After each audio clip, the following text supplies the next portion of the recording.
उसकी खामोशी ने सब कुछ कह दिया। अब शिकायत करने का हक भी नहीं बचा। जो सवाल कभी आंखों में तैरते थे वो भी आज जवाबों से पहले मर गए। वो बोलता नहीं मगर हर बात समझा देता है। उसकी चुप्पी शोर से ज्यादा झकम दे जाती है। कभी एक लफ्ज के लिए तरसाया नहीं था उसने और आज पूरी जिंदगी चुप में समेट दी है। हमने तो सोचा था शायद वो थका होगा, शायद वक्त ने उसे खामोश कर दिया होगा, लेकिन सच ये था कि उसकी खामोशी में हमारी अहमियत खत्म हो चुकी थी। वो पहले देर तक बात किया करता था, छोटी छोटी बातों पर भी हंस दिया करता था। अब हाल ये है कि हमारा हाल पूछना भी उसकी फुर्सत की लिस्ट में नहीं आता।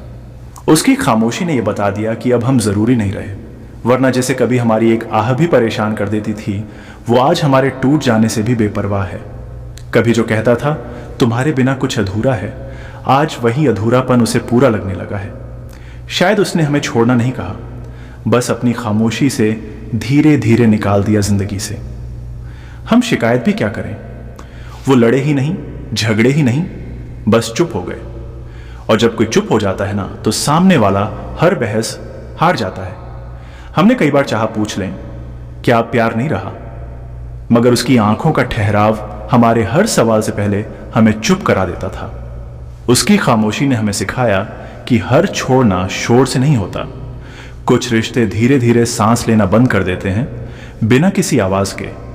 वो अब बात नहीं करता, लेकिन हर दिन हमें एहसास दिलाता है कि हम अब उसके बीते हुए कल हैं, और बीता हुआ कल कभी लौट कर नहीं आता। कभी कभी लगता है वो जानबूझकर चुप रहता है ताकि हम खुद ही टूट जाएं, क्योंकि अगर वो साफ कह देता तो शायद हम इतना नहीं बिखरते। उसकी खामोशी में न गुस्सा था न नफरत, बस बेपरवाही थी। और यकीन मानो बेपरवाही नफरत से ज्यादा दर्द देती है। हमने उसे रोकना चाहा लेकिन वो रुका नहीं। हमने उसे समझना चाहा लेकिन वो समझाना ही नहीं चाहता था। जब सामने वाला बोलना ही छोड़ दे तो रिश्ता खुद ब खुद मर जाता है।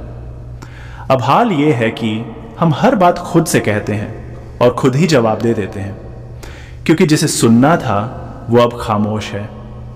उसकी खामोशी ने हमें यह भी सिखाया कि हर प्यार हमेशा के लिए नहीं होता। कुछ लोग बस तब तक साथ रहते हैं जब तक उन्हें कोई बेहतर खामोशी नहीं मिल जाती। अब शिकायत करने का हक भी नहीं बचा, क्योंकि उसने कोई वादा तोड़ा ही नहीं। उसने तो बस बोलना छोड़ दिया, और बोलना छोड़ देना सबसे आसान विधाई होती है। आज भी अगर वो सामने आ जाए तो शायद हम कुछ न कहें, क्योंकि अब उसकी आवाज से ज्यादा उसकी खामोशी से डर लगता है।